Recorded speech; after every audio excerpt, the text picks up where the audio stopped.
Hi, this is James, and I'm back with another Masking Tape Treasures.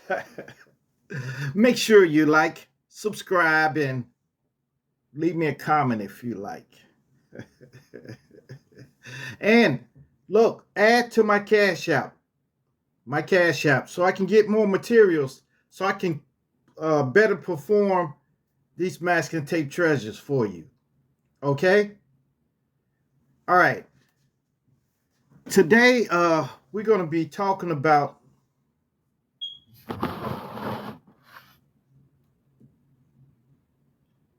empty your mind.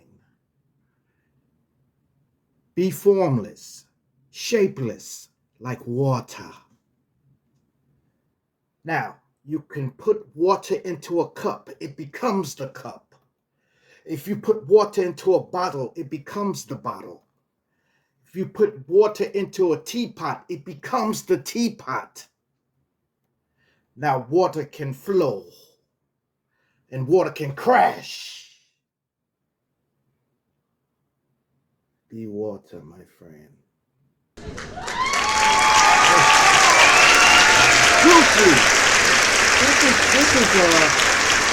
This one is about my martial arts background.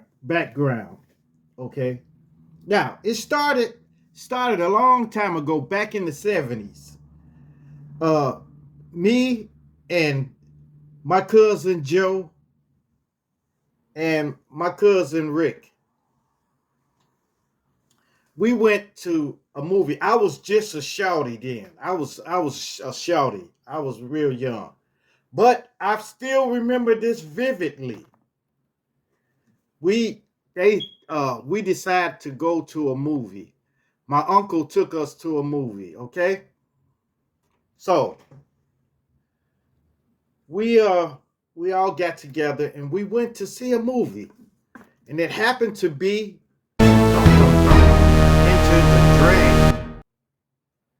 Enter the Dragon and Chinese Connection, Fist of Fury. Three films. This was our first experience in looking at something like this. So we watched it, and oh my goodness, it was powerful movies. Powerful movies. And I remember once the movie was over, we walked outside and everybody, all my cousins didn't say nothing because we was bit by the martial arts bug. Yes. So immediately when we get outside, we start kicking at each other. We started kicking at each other. That sparked everything. But my cousin Joe, he fully committed himself and his life to martial arts. He fully committed it himself. And he was self-taught. It was all self-taught. He never went to a school or nothing like that. So, as we got older, I saw that he had a lot of Bruce Lee paraphernalia around his room and stuff like that. He was reading a lot of Bruce Lee stuff. And he was reading Bruce Lee's manuscripts and everything like this. So I said, that's cool, man. That's cool. So I started training with my cousin, Little Joe. And Rick was training with him too. So we did this for maybe a couple of years, maybe 2 years. And I dropped out. I dropped out of it. And Rick dropped out of it. But Joe kept studying. And he became a bad martial artist. He was really good. So then after that, I ended up going to White Dragon This was in Chicago. I went to the White Dragon to take Taekwondo. So after doing Taekwondo for a while, then I tried to switch to Judo. So I went to a school for Judo for it wasn't even a year, maybe a month or two. But the sensei there, he was talking about the element of surprise. He said, the element of surprise, you have to be ready. He punched me right in the stomach. And I went off. I went off on him. Well, I'm glad I didn't fight him because he probably would have. He would have smashed me. Would have smashed me. But I had to make sure. I told him. I said, and they gave me my money back too. I said, I'm not paying y'all for y'all to, could beat me. I'm not paying you to do that. Shoot. So after that, then I start training again with Joe. Now I knew a little bit now. So me and him sparred a lot, sparred a lot, you know. So we were sparring and sparring and sparring. Then later on in life, it got to the point where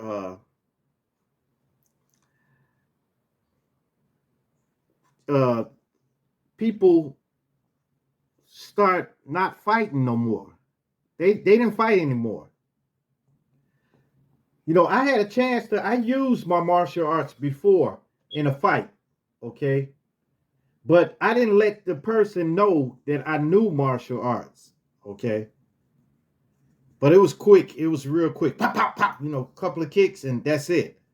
But nowadays, they shoot people. Stuff like that. So it's nobody fighting anymore. But this is before that, this before people got like that. Usually people used to get in the street and fight. When you have a disagreement with somebody, you would get in the street and fight. You would fight it out. And may the best man win. And I had got good with boxing too. Boxing. So it was boxing and taekwondo and a little judo, But that's a unique mixture too, That's like mixed martial arts, But see, the reason I took martial arts in the first place because I was a little guy. I was a little guy. I was small, okay? So guys tend to try to grab me and throw me down and stuff like that. So I learned how to block, block and stuff like that. And well, it turned out right. It was effective because I didn't have to worry anymore. One time I fought four guys in the streets. Four guys. It was me and my little brother, and these guys came up talking some gang stuff, and I had to handle it, But I don't like to fight and stuff like that. I'd rather tell somebody, look, if you got a problem with me, you go your way, I go my way. That's it. If you got a problem with me, don't deal with me. That's it. But later on in life, I start thinking about Brazilian Jiu-Jitsu. Start thinking about it. So I trained a little bit Brazilian Jiu-Jitsu, because it's for the ground fighting and stuff like that, And I liked it.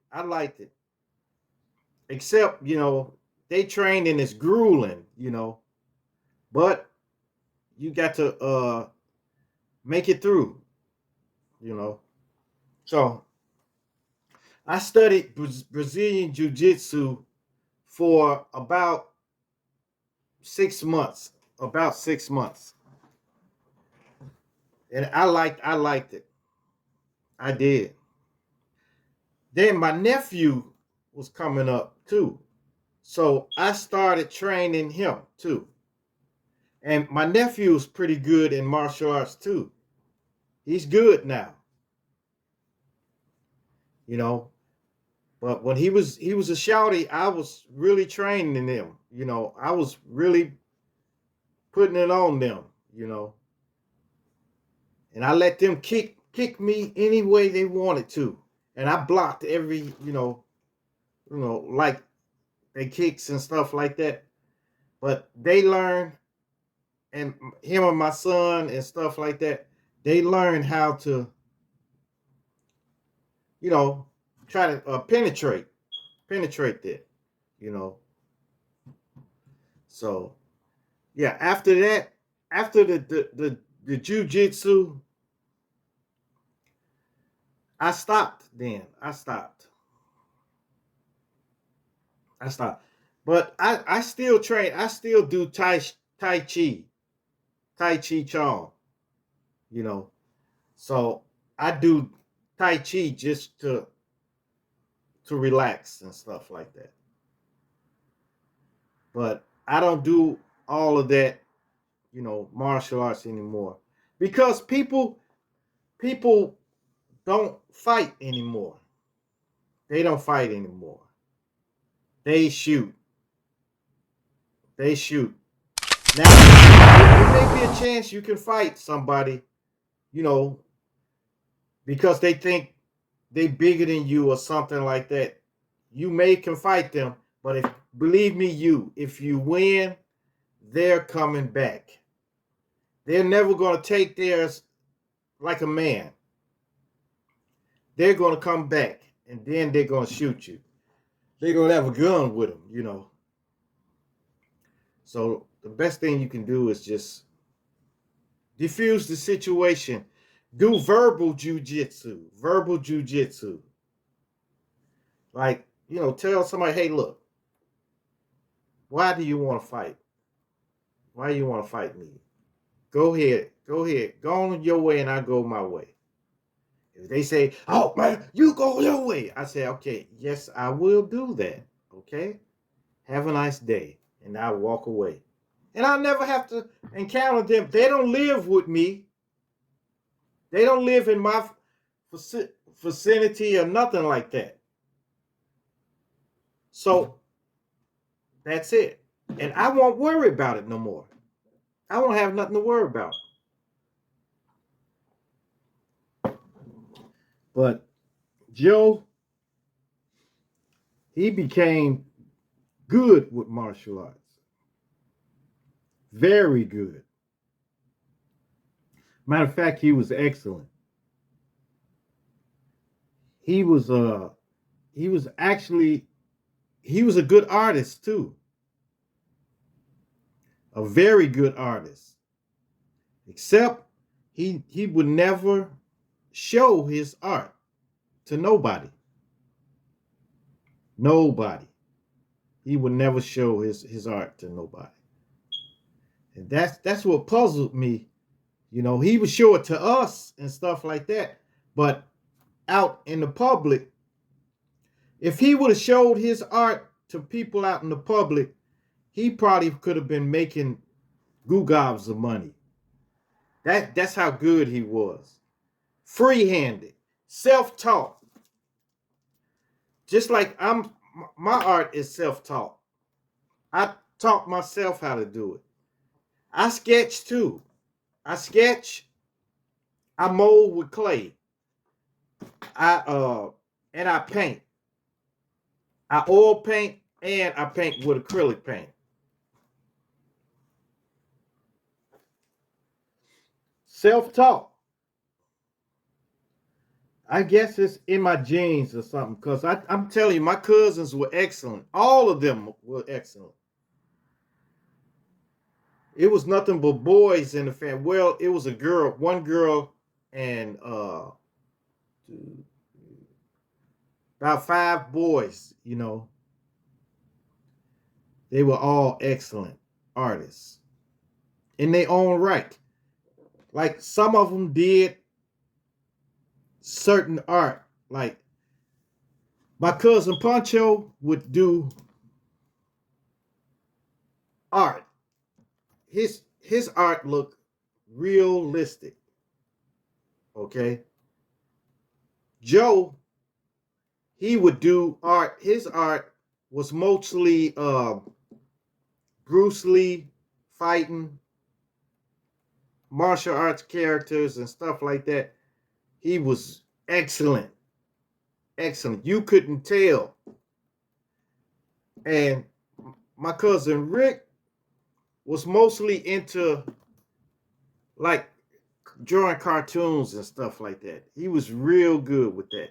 And my cousin David was good with drawing, just still life.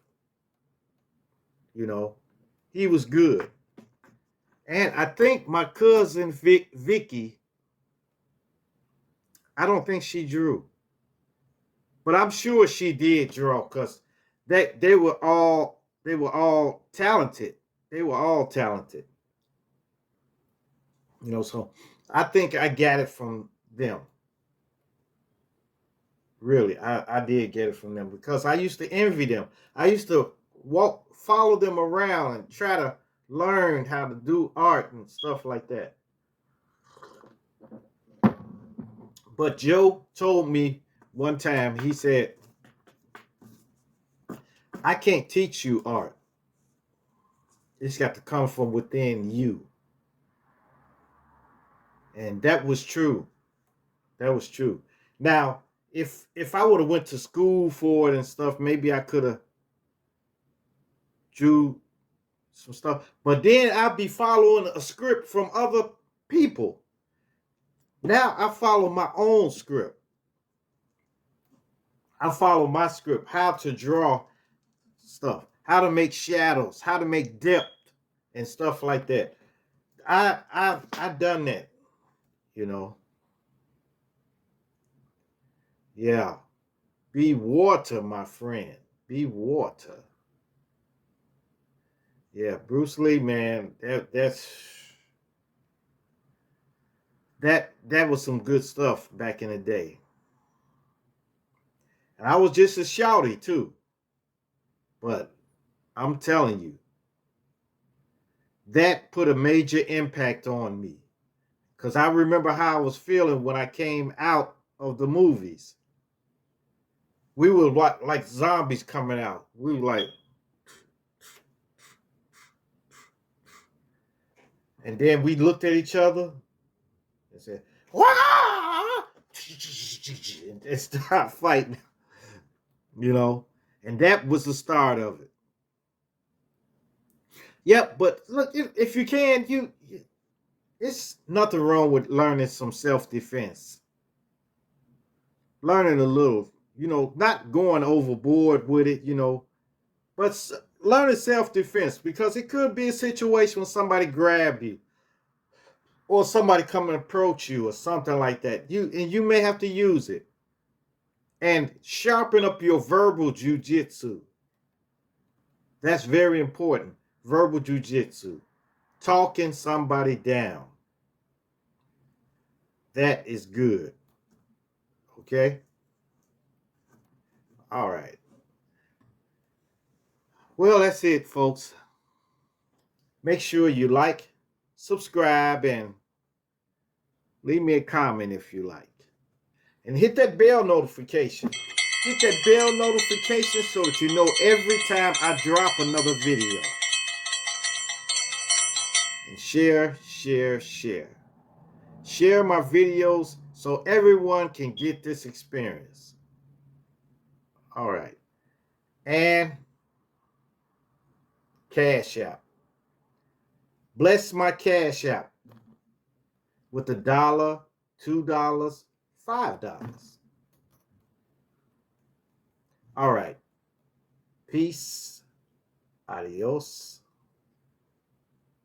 Salamat.